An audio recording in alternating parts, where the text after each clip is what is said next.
Morning everybody, it's day 25 here of the mid-Atlantic.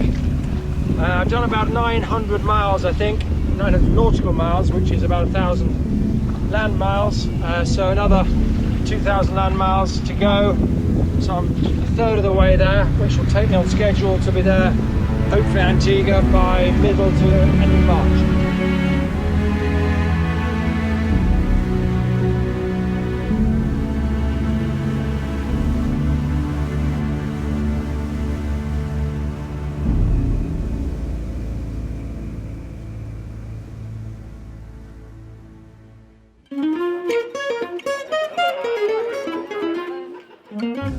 Apart from a bit of rowing at school, I have very little experience, though I have been practicing enormously, and yeah, so the only way to do it really is to just kick off from this side of the Atlantic and hopefully end up in the Caribbean 3 months later. Having personally run 5 marathons, which I think is a fairly substantial challenge, it pales into insignificance when you think he's going to row 3,000 miles on his own. I did think I might start rowing on a rowing machine actually to see how far I could get. But it's, I mean, an awesome challenge actually, isn't it? Absolutely. I see what you did there. Awesome.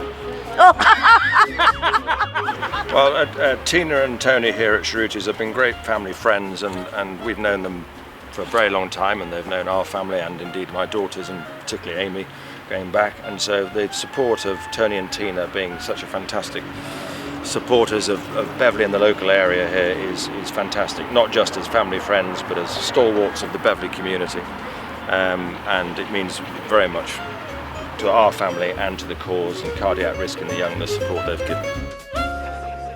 To start with, when he first told us, I thought he was joking. To begin with I was a bit apprehensive, but now I'm nervous, but I'm very proud. Very proud. And you know, all we need to do is try and raise awareness and try and get people to get tested, and you know, we can hopefully save a few more lives, and that's what Dad's trying to do ultimately. And I'm raising money specifically to test children in state schools, because the testing is all independently funded, but it's not happening very much in state schools, so I'm really pushing that as part of the scheme. And I'll be doing that in the Beverley area. Amy, my daughter, who tragically died of the condition, she was born in Beverley, she was educated around here, we grew up in Beverley, and so we're going to hopefully test in some schools around here, which would be great to be able to do it locally. It's good that Dad's doing it now. It's to keep it fresh and keep Amy's memory alive, and hopefully get some good and do lots of testing. It will be no less than 3,000 miles, though probably about 3,500 miles.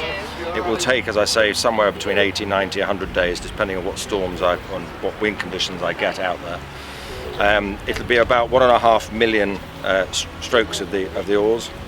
The Atlantic at its deepest below me will be 5 miles, and one of the other statistics people like to say, and it's quite right, is that for most of the row, the nearest human being to me will be in the International Space Station. Wow. It's quite a challenge. I'll need to eat around 5,000 calories a day, which is the equivalent, I think, of about 20 Big Macs. Not that there's a McDonald's drive-thru out there. But I'll need to eat enormous amounts of food, because then I'll still lose about 20% of my weight. Yeah, extraordinary what Andrew Osborne is about to undergo, one would say, yes. To row the Atlantic. More people have been in space. More people have been up Everest. I think there's less than 1,000 people have attempted to single-handedly row across the Atlantic Ocean. It's quite an extraordinary feat of human endurance, and you know, I wish him all the best. I think it's extraordinarily commendable what he's doing, and you know, wish him good luck and Godspeed. Small boat, big sea, big challenge. I think Andrew wanted to do something big. I don't think he was just going to do something small. I think he wanted to do something that would make a real impact and get attention. And I think that's hopefully this will do. And hopefully he will go out, start rowing for Amy, and he's got 2 grandchildren, so hopefully he'll be able to row back for them. It's been a rude awakening, quite tough to get going. Had one semi-capsize, lost a bit of stuff and had to bail some water out of the boat. But yeah, that was a bit of a sharpener. So other than that, really been great.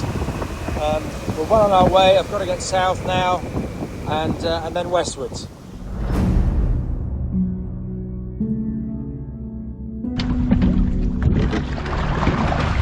Hello everyone, just wanted to give you an update. It's been pretty relentless sort of purgatory for the last fortnight. Bad currents, very little wind to help, a lot of heat. It may look like lovely conditions on film, but up to 40 degrees of heat, and trying to row across an ocean don't go very well together. Rowing mainly at night, and then sort of pouring water on myself and trying to keep going during the day other times. And I've got a very bad storm coming out of America, heading across to Africa and southern Europe later this week, which won't help either. Hopefully after that I'll be able to get going a bit better. It's been about a month since I've seen any sign of anyone else. No ships, no planes in the sky, nothing. It's just me in this ocean, which is galling at times and privileged at other times. So yeah, just got to keep going, keep banging the miles out, keep putting these oars, and we'll get there. Thanks for all your message support, and I'll get there soon. Andrew Osborne, it's Ben Fogle here, coming to you from the Arctic Circle, and you're on the home straight now. Dig deep, think about why you're doing this, remember all your loved ones, and before you know it, you are going to be crossing that finish line, the greatest feeling you will ever have.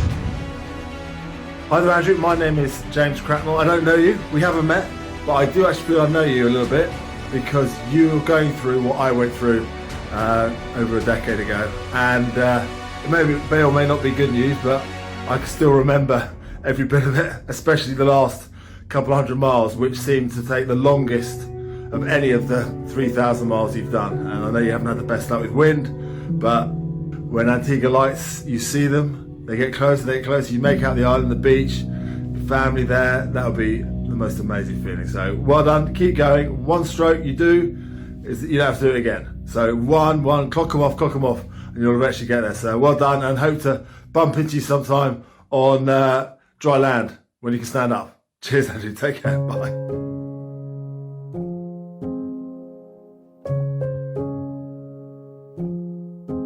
When times are tough out there in the Middle Atlantic, she'll be looking down, either laughing at me or give me a slap on the top of the head, telling me to get on and get to the Caribbean quick for a drink. Yeah. So a bit like that Paul Wilson on the desert island. Exactly. You'll be having those conversations to keep you going throughout the road. Exactly. You think? Yeah, she'll be there with me. She'll be more into. She would have been more interested in the party in the Caribbean than actually the rowing bit. And it's been pretty hard in places, sleep deprivation, pretty bad sores in places you don't want to know about. And it's awfully lonely out here at times, but it's all worth it for the cause. Wilson was given to me by Sophie and Jess with words on it from Amy saying, "Don't worry Daddy, I'll do all the paddling, you just hang on, love Chunks." So Amy and I and Wilson are heading to Antigua. Thank you everybody.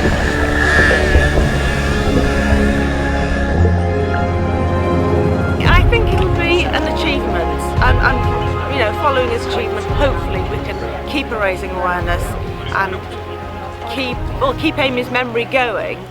And I think it's a marvellous thing he's undertaking. Costs around just under £100 per child tested, so I'm hoping to raise enough to test 1,000 children, so I want to raise a minimum of 100,000.